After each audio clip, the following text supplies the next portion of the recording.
ఒకరోజు సాయంత్రం సుబ్బు చాలా కంగారుగా అటూ ఇటూ తిరుగుతున్నాడు. రేపు స్కూల్లో ప్రాజెక్ట్ సబ్మిట్ చేయాలి, ఆ పై రోజేమో క్రికెట్ మ్యాచ్ ఉంది, ఇంకోవైపు హోంవర్క్ పెండింగ్లో ఉంది. ముఖమంతా చెమటలు పట్టి టెన్షన్తో వణికిపోతున్నాడు. అది గమనించిన తాతయ్య సుబ్బును దగ్గరకు పిలిచారు. ఏమైంద్రా సుబ్బూ, ఎందుకంత కంగారు? ఇటు వచ్చి నా పక్కన కూర్చో అన్నారు. ఏం చెప్పమంటావు తాతయ్య, అన్నీ పనులే, ఏది ముందు చెయ్యాలో అర్థం కావడం లేదు. అసలు నా జీవితమే ఇంతేనేమో, ఎప్పుడూ ఏదో ఒక హడావిడి అని విసుగ్గా అన్నాడు సుబ్బు. తాతయ్య నవ్వి, నీకు ఒక విషయం చూపిస్తానురా అని సుబ్బును వంటిట్లోకి తీసుకెళ్లారు. అక్కడ ఒక గ్లాసు నిండా నీళ్లు, పక్కన కొంచెం టీపొడి ఉంది. తాతయ్య స్టవ్ మీద ఒక గిన్నెలో నీళ్లు పోసి అది కొంచెం వేడెక్కగానే టీపొడి వేశారు. వెంటనే మంటను బాగా పెంచేశారు. నీళ్లు బుసబుసలాడుతూ పైకి పొంగిపోతున్నాయి.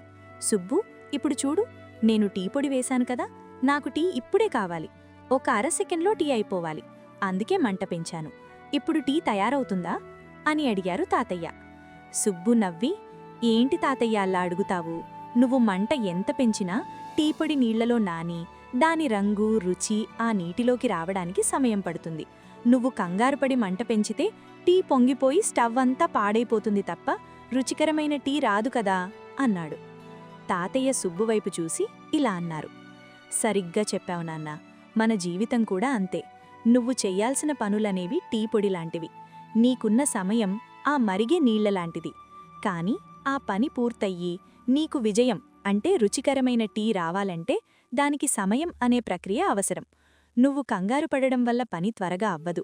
పైగా ఆ టీ పొంగిపోయినట్టు నీ శక్తి, నీ ఆలోచనలు అన్నీ వృధా అయిపోయి మనశ్శాంతి తప్పుతుంది. ఏ పనికైనా కొంత సమయం పడుతుంది. ముందు ప్రశాంతంగా ఉండు, ఒకదాని తర్వాత ఒకటి పూర్తి చెయ్యి. అప్పుడు టీ రుచిగా వచ్చినట్టే నీ పనులు కూడా చక్కగా పూర్తవుతాయి.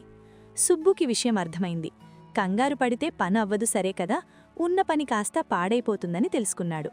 మెల్లగా ఒక్కో పనిని ప్రణాళికాబద్ధంగా చేసుకోవడం మొదలుపెట్టాడు. నీతి: జీవితంలో ఏ పనైనా సఫలం కావడానికి దానికి తగినంత సమయం, సహనం అవసరం. టీపొడి నీటిలో నిదానంగా మరిగితేనే మంచి రుచినిస్తుంది. అలాగే మనం కూడా కంగారు పడకుండా ప్రశాంతంగా పనిచేసినప్పుడే ఆ పని నాణ్యతతో పూర్తవుతుంది. అనవసరమైన ఆందోళన వల్ల శక్తి వృధా అవ్వడమే తప్ప ఫలితం దక్కదు. నిదానమే ప్రధానం, సహనమే విజయం.